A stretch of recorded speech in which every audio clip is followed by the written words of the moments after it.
Fancy Culture Consult. Hi, I'm Michelle. And I'm Christina. And we're back on the sofa. New Year's Eve! Happy New Year! What is your New Year's tradition? I don't think we ever truly had New Year's traditions, but I do know some from Germany, even from a child, my own experience being a New Year. Okay. It centres around the gift giving of a little ornament, which again is supposed to bring good luck to the person who gets given the gift and gives the gift. New Year's Eve? Yes. And the gift consists of a little pig, Good luck, pig. a ladybird, ladybug, or a little chimney sweep. Yep. Those three little items are often in Germany in decorations for New Year's Eve, Yeah. and they're supposed to give good luck to both the giver and the receiver. So every year for New Year's Eve, normally we stay inside the house because he's nervous about all the bangs and whatnot. He loves the lights, but it's the loud noises and stuff that scare him. Germans have to have a special permit to have fireworks, except for New Year's Eve. I did not know this. Yes. Okay. New Year's Eve is like the one legal time of year that Germans can set off fireworks. In the United States, we have dry states that don't sell fireworks because fire hazard, yeah. right? Because maybe they've had a drought, an extended drought, or they're just a generally dry climate, so that they don't sell them. In other states, like where I come from in Oregon, there are certain fireworks that you cannot buy. However, you can go up to Washington State, usually just north of Oregon, and then buy many of those fireworks. But the fireworks that we would not have in Oregon, they have here. The first couple of years we were here and childless, we would go to different cities with our friends and celebrate. Okay.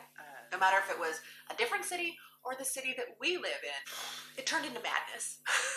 People not necessarily shooting the fireworks in the sky, but like inevitably people would be drunk, fireworks would go sideways. I must admit I have witnessed this in Germany. This is why certain fireworks Safe are to stay illegal indoors.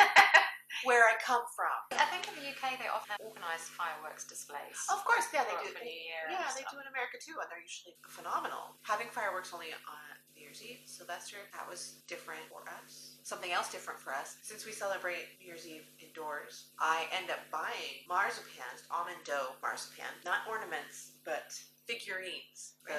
The good luck pig, Okay. the ladybird, the chimney sweep, maybe the four-leaf clover. I get 3 of them to set the table. And then basically, after we've set the table, we're having our meal, we give them to my son because I don't. I love almonds, do not love marzipan. My husband loves marzipan. Germans love marzipan, don't they? Like, isn't that the stereotype? So, yeah.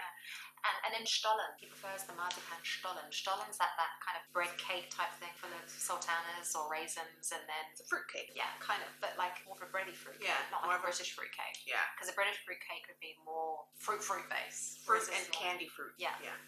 We never had that back home because it was too much candy fruit. But the Stollen is great. I prefer not the marzipan type. But then we have indoor fireworks. You're talking about like the table fireworks. Yes. It's kind of- But that's what they're called. They're called indoor fireworks. It's more like a kind of slightly bigger, fancier candle, really, isn't it? It is. It's not like a kind of blow up in your No. house kind of firework. Which is why they're indoors.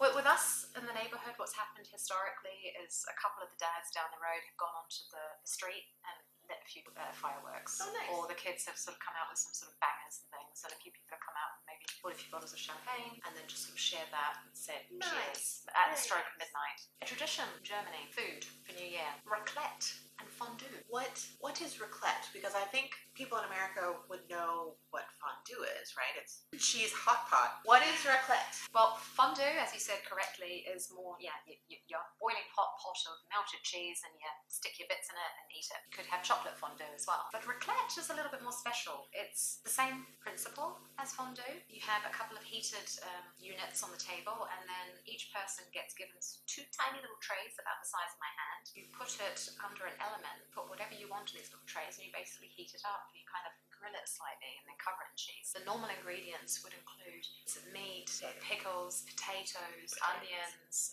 paprika, aka bell peppers, and any little thing you can imagine. We actually did it a couple of years ago for the first time, and we had things like prawns and salmon, and then different types of cheese, whether you want a strong one or a weak one. You put as much, as little of the ingredients as you want. And the point of it is you sit around the table, chat, you take time in eating your food, basically killing the time till midnight. Yeah. That's how I feel. Yeah. We don't do this every year. We do have a raclette, but we don't do this every year. Some years we'll just make pizza. Whenever my family has pizza, we use usually make it ourselves. So that's a nice time killer. That's a great time killer, actually.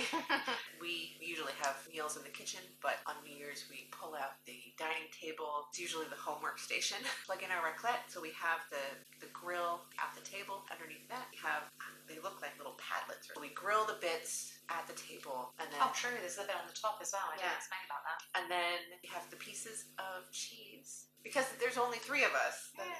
Talking of only 3 of you, Dinner for One. Oh yeah. Dinner for One is a British. It's a mini film, maybe like 12-15 minutes, something like that. Yep. It's black and white. It's like It's set in the early 1900s. It's probably from like the 60s or 70s. Yeah. But when I first moved here, all the Germans that I came across leading up to Christmas and New Year's were like, and they're like, Dinner for One, it's in English, you know it. Because they all watch it at New Year's traditionally. And the thing is, coming from Britain, I never knew it. Coming from America, I didn't know it either. Dinner for who? What? And it's true, even my husband and his family love it, find it hilarious. Why is this funny? This is an old lady sat at the table alone on New Year's Eve. It's a All of dinner her friends party. Died. She's old. 90. All of her dinner guests have died, but her butler basically is keeping up the ruse that they're still there because she's so old she doesn't notice. And he basically takes on the roles of all the missing guests, drinking too much, eating too much. And It's really drinking. it's quite sad. Because she keeps toasting everybody, doesn't she? And she has 4 or 5 different drinks, one with each course. So he starts falling over his feet. And And the funny bit is that, he gets completely sauced at the end. Spoilers! No, don't spoil. Go and watch it. Dinner for One. Let us know what you think. Let us know. And is there a New Year's film, skit, program that you think we should watch? We would love to comment on that. Thank you for watching. This is Christina. I'm Michelle. And we together are MC Culture Consult. If you have any ideas about what we should be talking about while we sit on our couch, let us know in the comments. And if you have any thoughts about anything that we've discussed in this episode or another, so please let us know. Leave a comment. Bye. Fun.